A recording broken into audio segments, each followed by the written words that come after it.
I've been in the trenches and seen the effects of other veterans that have been affected by war and them dealing with their job loss. I've seen what it's done to their families. So I want to be able to make a difference.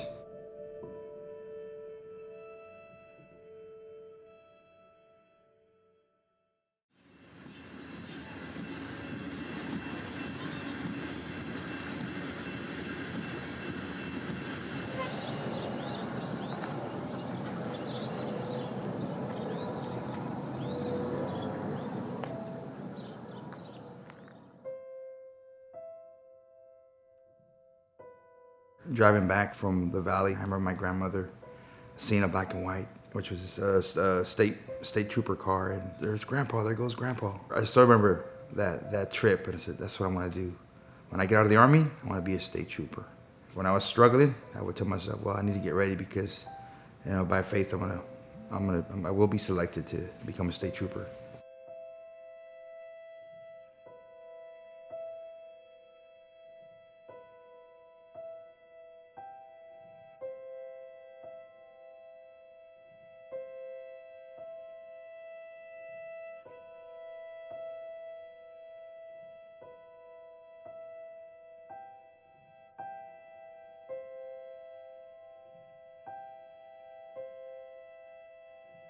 There's my whole class right there. Wait, let me try and find you.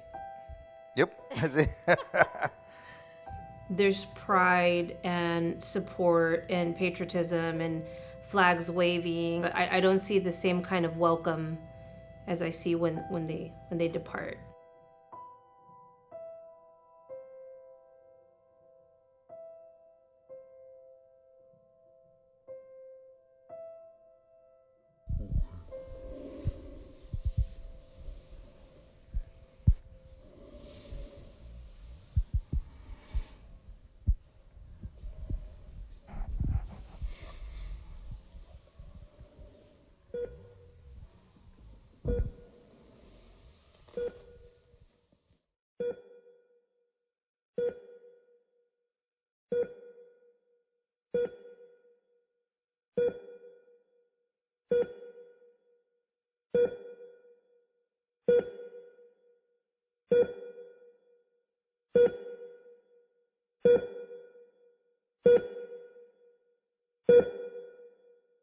Representative of my attorney said they need a letter of resignation before you can have an opportunity to apply for medical retirement. I said, how is that? It's like, it's going backwards. Shouldn't it be the other way? Because then I'm out in limbo. I was already on leave without pay. I didn't want to lose my house. So I said, the sooner I can start this medical retirement, at least I'll have some sort of benefit. Rather than me not having any type of income, I'll have some sort of income. Of course, I went to the hearing in Austin, and emotionally, it was very crushing for me to have to sit there and defend my job for something that I had no control over. I'm here, I went to serve my country. Yeah, I went to serve my country. And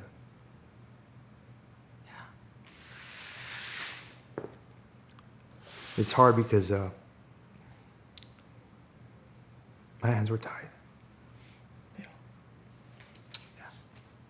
I was denied the medical retirement from the state. And of course, there was something else the department could do for me by that time because the resignation was already in place.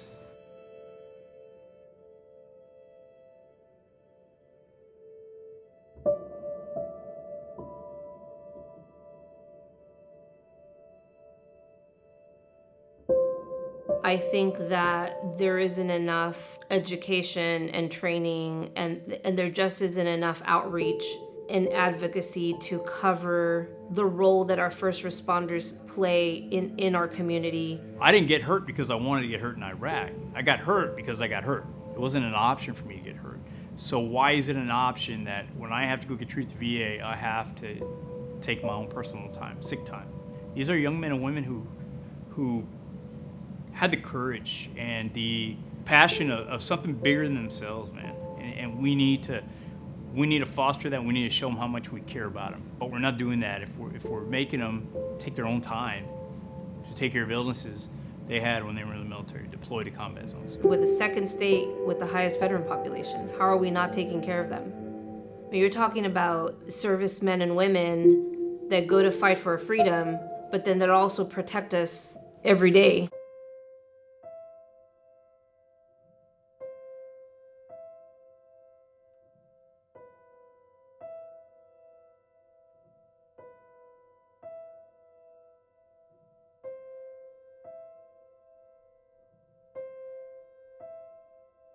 Burn Pits 360 is not just about Leroy and me.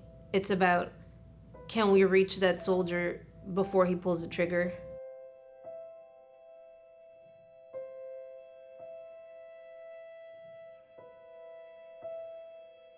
We were excited because we thought it was in the bag, like it was a done deal.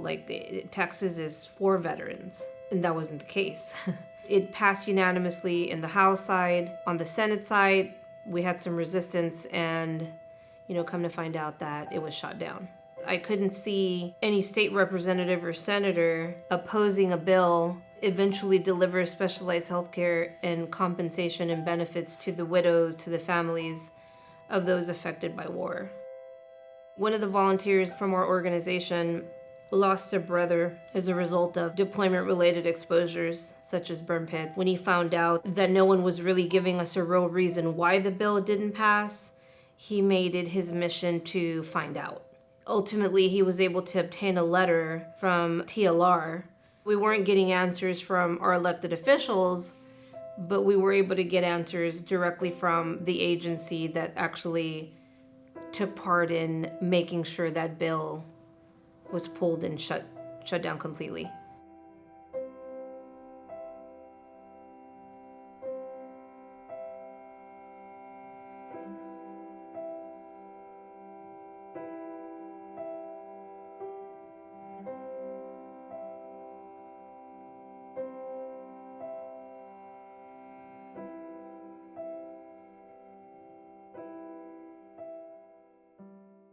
You don't let your children know that the devastation the war has caused. You try to protect them. The patriotism, I believe that's instilled at a young age. And I remember my son, and seeing him growing up, that he always, either he would dress up, some type of a military attire, or he loved it, being around it. There'll be times when he would ask me, "Hey, Dad, may I go with you when you go to your weekend drills?"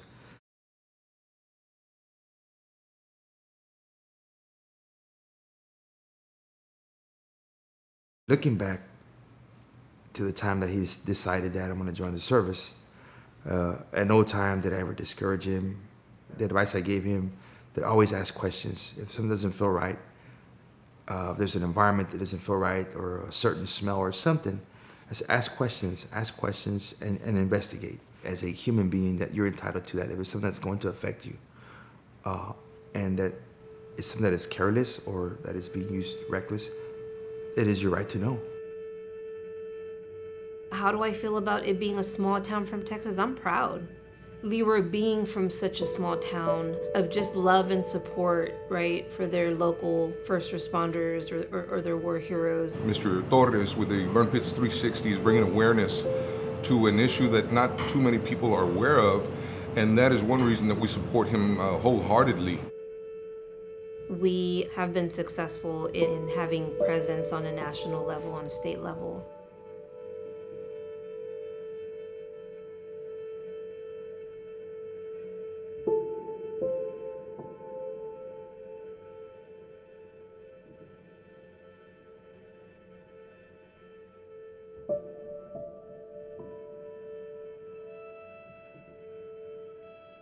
That invisible wounds have an adverse effect on an individual, that there's a huge price that is paid.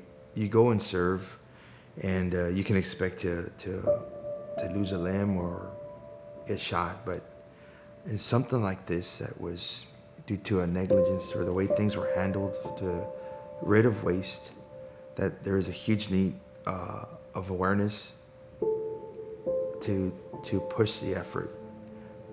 Tomorrow it may be your loved one, it may be a nephew or a niece that joins the service, and that they are exposed, but at least that there'll be something that will be in place, that will be established as to where that if that does occur, that there will be some type of care, there will be some type of compensation that we are protected with, especially if you're serving a dual role, that you will not be left out in the cold or having to wait until your disability is approved and then lose everything else that you have worked so hard for.